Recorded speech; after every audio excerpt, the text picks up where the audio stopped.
Regresamos, amable auditorio. Continuamos con el maestro Jorge Chazal. Jorge, hablábamos antes de ir al corte sobre la problemática que existe en esos procesos, en estas pruebas de selección, de exámenes de confianza para nuestras policías. ¿Qué está pasando? ¿Qué está fallando?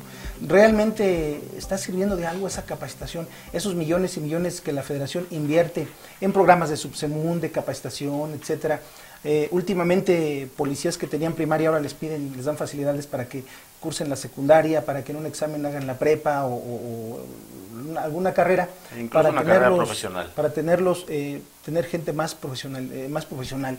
¿Eso sirve de algo? ¿Se están viendo los resultados? Si no se refleja con un aumento salarial y con una serie de prestaciones en función del trabajo que desempeñan, no sirve de nada. Hombre, es como cuando decimos que vamos a prevenir la delincuencia con canchas deportivas, pues vamos a tener delincuentes muy sanos, pero no necesariamente vamos a acabar con la delincuencia. Y buenos para jugar. Y buenos para jugar. Entonces, si tú al policía no le reflejas en lo que es su estabilidad personal, económica, familiar, etcétera, todo eso, esas cargas que le estás imponiendo, de nada va a servir.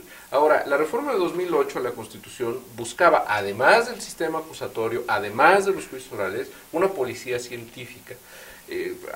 Para muestra basta un botón. Tengo yo sobre mi escritorio, en mi oficina, el día de ayer me entregaron un dictamen de una necropsia practicada en una averiguación previa, y con todas sus letras dice: no es posible practicar el análisis de la sangre en función de que el cromatógrafo no cuenta con los insumos suficientes para funcionar. Y eso está puesto por el perito de la Procuraduría de Justicia.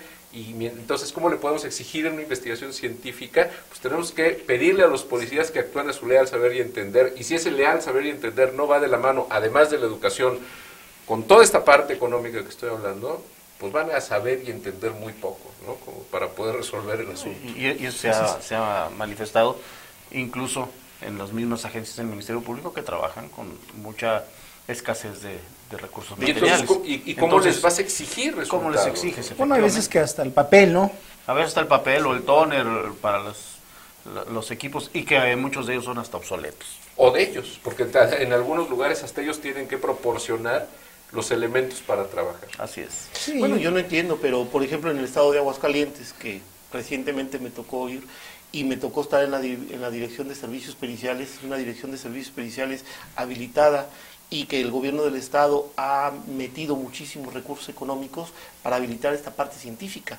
¿Por qué la parte de San Luis Potosí no tenemos la parte de un laboratorio de criminalística y servicios periciales con peritos adecuados, con preparación suficiente, cuando ha habido los recursos suficientes? Porque debemos de considerar que el estado de Aguascalientes en territorio es más pequeño que San Luis Potosí. Muchísimo más pequeño. Y, sin embargo, Aguascalientes nos lleva en infraestructura urbana, en infraestructura, en este caso, por ejemplo, de la Dirección de Servicios Periciales, nos lleva algunos años de ventaja. Años, o más de una década, sí nos lleva. Muchos de los dictámenes periciales que se establecieron para ADN respecto del evento del 2001 de las Torres Gemelas, muchos análisis fueron realizados precisamente en la Dirección de Servicios Periciales del Estado de Aguascalientes.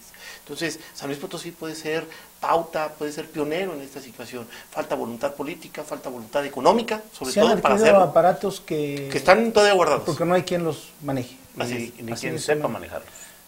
Todavía hasta hace poco, bueno, había peritos que unos dependían del director de Servicios Periciales y otros de la director de averiguaciones previas. No había esa coordinación, entonces así difícilmente se puede trabajar. Y eso es lo que lleva a justificar, y aquí creo que se engarza perfectamente con el tema que estamos hablando, el que la población vea no satisfechas sus necesidades de seguridad y por lo tanto busque esos mecanismos alternativos como son la organización de grupos armados. ¿Por qué? Pues porque si la policía no cuenta con la confianza de la gente, si las instituciones no tienen lo necesario para la investigación de los delitos, si se andan construyendo grandes leyes, y digo grandes en el sentido de muy ambiciosos proyectos normativos como la Ley General de Combate al Secuestro, que ahora está siendo modificada nuevamente, que ahora hay un nuevo SAR antisecuestros, y que de todos modos ya viene de años atrás, que ha demostrado su ineficacia este tipo de legislación, porque no va de la mano con todo lo que se debe de articular.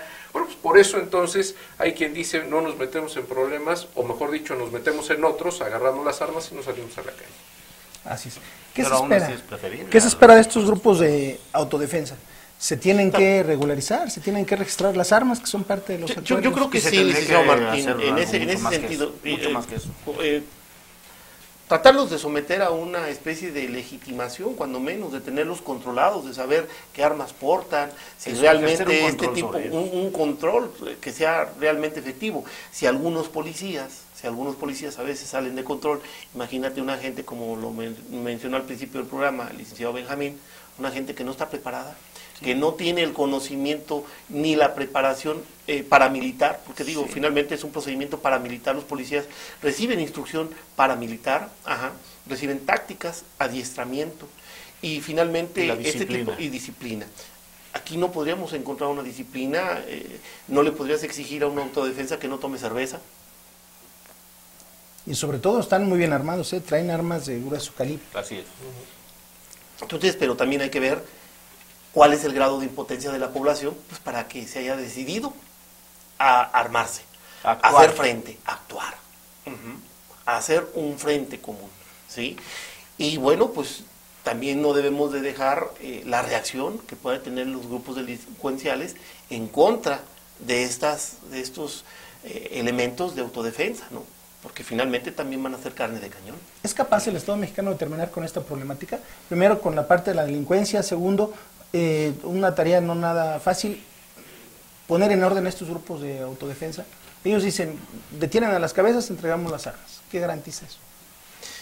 Mucho se ha dicho que una vez que desaparece un líder de un grupo delincuencial, surge otro.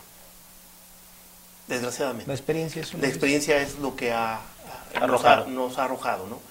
Desaparece el líder de un grupo e inmediatamente pasa otro a sustituirlo. Es que el problema es cuando tú haces una estrategia como la que hizo Felipe Calderón, absurda completamente, de hacer un combate horizontal. Es decir, tiendes a cortar las cabezas y evidentemente hay quien va a asumir esos liderazgos o se fragmentan. Es decir, de tener en el tiempo probablemente de Carlos Salinas de Gortari o de Ernesto Zedillo identificados 3 o 4 grupos delincuenciales importantes en el país, hemos podido contar más de 20 después de la guerra de Felipe Calderón. ¿Por qué? Pues porque simplemente se van fragmentando. Y es como una poda. Y así es como si podaran y vuelven a crecer y se fortalecen. Con la desventaja, además, de que los líderes que quedan después de este recorte de cabezas, normalmente son gente que desempeñaba otro tipo de funciones menos estratégicas dentro de esta institución criminal, y entonces son más sanguinarios, son más agresivos, tienen menos entendido el tema, y van supliendo y van extendiéndose a otras actividades de mayor alarma social. Entonces esa es la parte donde yo creo que esa estrategia horizontal es completamente equivocada. Nosotros lo hemos visto, por ejemplo, en Italia, cuando se han hecho las grandes acciones en contra de la mafia, o en Rusia, cuando se han hecho las grandes acciones en contra de la mafia rusa, o en Japón, cuando se han hecho, son ataques verticales. Es decir, en una tarde se detienen a 4 o 5 mil personas a lo largo y ancho del país, porque saben que si no lo hacen de esa manera, entonces ese grupo no va a acabar, sino que va a resurgir. Y aquí ese ha sido el gran error de la estrategia. ¿Y los beneficios que puede dejar este tema de los grupos, de los acuerdos, de esos grupos de autodefensa que tienen con el Ejército, con la Policía Federal? Desde luego, para empezar, la presión que se haga a la autoridad para el cumplimiento de una obligación que constitucionalmente tiene, el de proporcionar la seguridad pública a la población. Esa presión que se está una realizando, llamada de es una llamada de atención, y que además, si le están diciendo implícitamente al Estado, si no puedes, nosotros vamos a actuar, lo que decía Lorenzo, el hecho de que puedan actuar. Y también, bueno, tiene que haber un control muy riguroso, porque puede ser que los mismos grupos delincuenciales empiecen a permear ese tipo de grupos de autodefensa, y entonces el mismo Estado estará allegándose, ¿sí?, a elementos que le son contrarios. Que no se filtre por ahí otro grupo, licenciado Lorenzo. Exactamente. Bueno, yo creo que debemos de buscar una solución que sea práctica, jurídicamente, y que estos grupos entren a un orden. Y para poder hacer esto, pues bueno, volvemos a reiterar el principio, el Estado tiene que asumir la totalidad de sus funciones constitucionales, tiene que brindar seguridad y legalidad a sus habitantes, para que estos grupos de autodefensa puedan desaparecer. Mientras no brinde en forma real y efectiva Ahí estarán. ahí estará. Licenciado Jorge, su Así es. opinión al respecto ya para concluir este programa. Lo que pasa es que esto tiene que ir muy de la mano con muchas cosas. Michoacán está sirviendo otra vez, como lo hizo cuando Felipe Calderón, está sirviendo como un laboratorio para ver muchas de estas cuestiones. Yo ahorita estaba pensando en el caso ahorita que hablaban del infiltramiento, estaba pensando en la fotografía del comisionado Alfredo Castillo, donde ha circulado hablando con alguien identificado y que creo que incluso fue Cártel de los Valencia. por su relación con el cártel de los Valencia, y entonces ha salido a justificar que él no sabía de quién se trataba. ¿Con quién está? Entonces hay un problema de percepción que también el Estado debe de cuidar, porque si el comisionado Alfredo Castillo es inocente de haber salido en esa fotografía porque no sabía con quién estaba hablando, no se puede inculpar a la senadora Iris Mendoza de haber salido en una fotografía con la hija de un narcotraficante y a uno juzgarlo de una manera distinta que al otro. Y esa percepción que los medios de comunicación dan es lo que ayuda a fomentar los grupos de autodefensa. Porque esto que tenemos, este debate de las dos fotografías, puede llevar a pensar a un sector de la población, las instituciones están infiltradas, vámonos al argumento del estado de necesidad, y entonces nos olvidamos de lo institucional. Yo creo que ahí el Estado, además de todo lo que ya se ha dicho, tiene que cuidar mucho esa parte de la comunicación para que se entiendan las cosas en su justa medida. Así es. Pues ahí tiene, amigo del auditorio, los puntos de vista de este foro potosino de abogados, sobre el, pues, no sé si importante o lamentable tema de los grupos de autodefensas.